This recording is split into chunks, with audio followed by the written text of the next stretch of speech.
व्यासपीठावरील सर्व मान्यवर आणि व्यासपीठाच्या समोर उपस्थित असलेले, कालची कशी होती गर्दी? साहेब विचारलं कुणाच्या सभेला आलाव?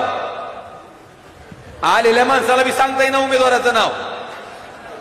आणि गंमत काय, गळ्यात गमजा त्या पक्षाचा, प्रचाराला कुणाच्या आलाव म्हणले. हाय का व्हिडिओ दाखवायचा का? सोनारला आहे, धाराशिवला आहे मी आता सध्या. राष्ट्रवादी पक्ष कोणाचा? शरद पवारचा. कोणाचा आहे? खंदानी पक्ष शरद पवारचा. तुमचं गाव कोणतं म्हणले? टाकळी, टाकळी, कनगर टाकळी. यावेळेस खासदार कोण होणार वाटतं तुम्हाला? याच खासदार शहरवाडीचा ओमराजे होणार. कोण होणार? कमीत कमी 2च्या पुढून येईल साहेब. आता तुम्ही आले कोणाच्या प्रचाराला? राष्ट्रवादीचे. कोणते राष्ट्रवादी? अजित पवार गटाचे.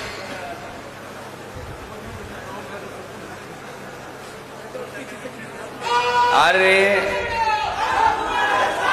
माझा फोन घ्या. अरे हम आगे बढ़ चुके हैं.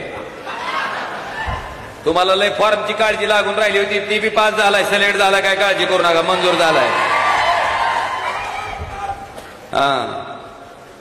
त्यांनी ती अर्ध दाखवलंय, पण एक लय खतरनाक आहे.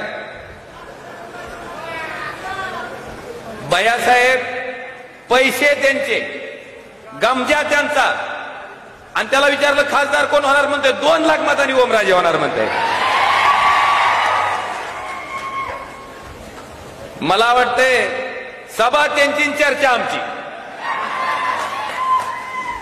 आणि मला सांगा, शेवटी प्रीपेड ती प्रीपेड, आणि ती भैया असं काय बोललं म्हणला, ती अर्चनाताई फी काही येत नाही म्हणला, निवडून ओमराजेच येते म्हणला.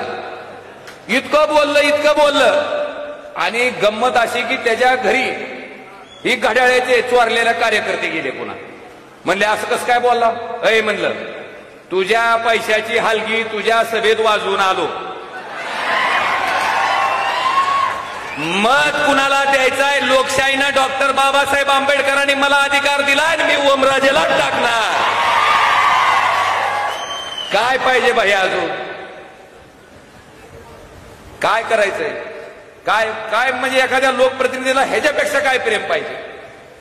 काल तुम्हाला निस्ती गर्दी होती भैयासाहेब, पण त्या गर्दीतले निमे सुद्धा मतं त्यांना पडणार नाही, तर निमे सुद्धा. अशी परिस्थिती आहे. मला आता तुमचा नंबर घेतलाय भैया, मी तुम्हाला पाठवतो व्हॉट्सअपला एक व्हिडिओ.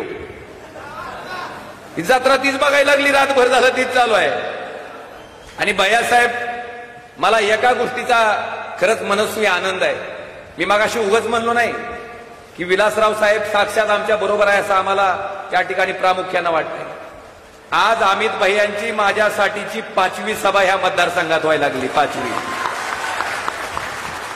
ती फॉर्मच्या बातम्या आल्या काही टीव्ही चॅनलला, भैयांचा स्वतः फोन आला, काय नेमकी भानगड आहे, काय अडचण तर नाही की ओमराजे? मला सांगा, उमेदवार ओमराजे आहेत का अमित देशमुख आहेत ही कळायचा मार्ग नाही. इतक्या ताकदीनं भैयासाहेब आज आपल्या पाठीमागे उभे आहेत. आणि म्हणून मी आवर्जून म्हटलं की आज कैलासवासी विलासरावजी देशमुख साहेब आज आमच्या बरोबर आहेत. आज या ठिकाणी बोलत असताना भैयासाहेब मी संपर्कात आहेत ही माझं विरोधकच मान्य करते. होय रे, होय देवा, आपले विरोधकच म्हणते ही सगळ्याच्या संपर्कात आहे, ही सगळ्याचे फोन उचलते. आणि एक दिवस नाही, ओमराजेनं मागच्या लोकसभेच्या निवडणुकीत तुम्हाला शब्द दिला होता की ओमराजे फक्त निवडणुकीपुरतं प्रचारासाठी आलेला उमेदवार म्हणून खासदार राहणार नाही, तर अखंडपणे 5 वर्ष तुमच्यासाठी राबणारा म्हणून खासदार राहील. आणि सगळ्यात महत्वाचं भैया, खासदारासारखं आपल्यात काही दिसतच नाही, वरून खाल पोचतो बघा तुम्ही. सदरा सुद्धा मी पांढरा घालीत नाही, आपला असलं राहिलं म्हणजे भीतीच नको कसली. काय वाटलं की गपदिशी सांगता यावं. आणि बाईसाहेब माझं नशीब आहे, लोक हिनवतेत की गाडी बंद पडली आणि जॅकची मागणी केली, काय खासदाराचं काम आहे का? भैया, पण त्यांना आठवण करून द्यायची आहे, स्वर्गीय मुख्यमंत्री विलासरावजी देशमुख साहेबांची मला आठवण करून द्यायची त्यांना. विलासराव देशमुख साहेब मुख्यमंत्री होते महाराष्ट्र राज्याचे. काय होते? आणि मुख्यमंत्री असलेल्या माणसाला लातूरच्या काही पोरांची गाडी पकडली. डायरेक्ट साहेबाला फोन, साहेब ती गाडी सोडायला सांगा म्हणून. मला सांगा, ह्यांच्यासारखे जर कोण मुख्यमंत्री असते चर्चा करणारे, सोडले असते का हो?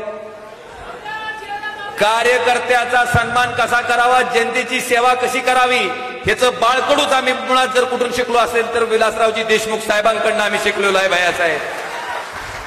आम्ही कधी विचार केला नाही हे काम क्षुल्लक आहे का मोठं आहे, हे काम केंद्राचं आहे का राज्याचं आहे. अरे अडचण पडल्याच्या नंतर जसं आपल्याला त्या प्रत्येकाचं मत लागतंय तसं त्याची अडचण पडल्याच्या नंतर ती अडचण सुद्धा स्वतःची अडचण आहे असं समजून सोडवायचं काम मी केलं.